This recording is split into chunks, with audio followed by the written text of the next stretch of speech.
Friends आपण माने देखिथिबे जे cricket खेल में दुई प्रकार कलर रो बॉल व्यवहार करा जाउछि। गोटे हेउछि व्हाइट कलर बॉल एवं अन्यटी हेउछि रेड कलर बॉल।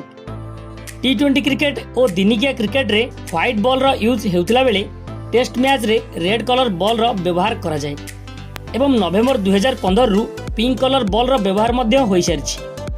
तबे एई तीन प्रकार बॉल मध्य रे पार्थक्य कोन रहिछि एवं केउ केउ देश केउ कंपनी रो बॉल व्यवहार करंती ताहा आपण जानती कि? तबे चलंतु एही वीडियो रे डिटेल्स जानिनेबा। प्रथमतः आमे दुई बॉल मध्य रे पार्थक्य को जानिबा। दुई बॉल मध्य रे थिबा पॉलिश रे सामान्य पार्थक्य रही थाए। धड़ा बॉल शीघ्र मैला न होबा पई एथिरे अधिक पॉलिश करा जाय थाए, किंतु पॉलिश हेबा कारणरू एही बॉल रे ग्रिप करिया को बोलर मानकु सामान्य असुविधा होई थाए। इंटरनेशनल क्रिकेट रे वनडे एवं टी20 मैच रे अधिकांश कोकाबुरा कंपनी रो व्हाइट बॉल यूज करा जाउछि, किंतु टेस्ट मैच रे अलगा धरणर बॉल व्यवहार करा जाय। बॉल रो कंपनी अनुसार यह अनेक फरक पकाई थाए।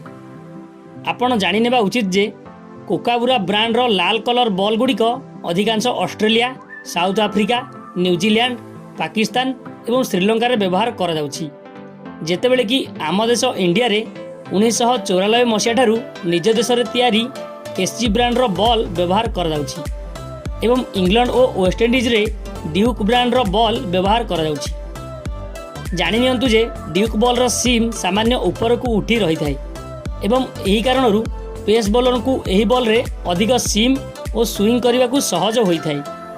तेणु अधिकांश फास्ट बॉलर को ड्यूक ब्रांड रो बॉल अधिक पसंद होई थाए। यह व्यतीत आम इंडिया रे एसजी ब्रांड रो बॉल व्यवहार करा जाउछि।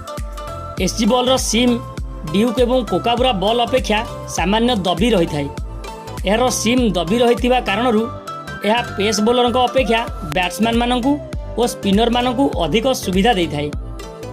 पिंक बॉल मध्य ठीक यही रेड बॉल परि समान, किंतु डे नाइट टेस्ट मैच रे स्पष्ट देखा जिया पई यही कलर को चूज करा जायछि। एही वीडियोटी आपनक क्रिकेट खेलाली साथी मानकु निश्चिंत शेयर करिवे। आशा करुछि एही वीडियोटी आपनकु निश्चिंत पसंद आसिथिबो। एही परि नॉलेजेबल वीडियो पई हमर चैनल को सब्सक्राइब करंतु। आपनक बहुमूल्य समय देथिबारु बहुत बहुत धन्यवाद।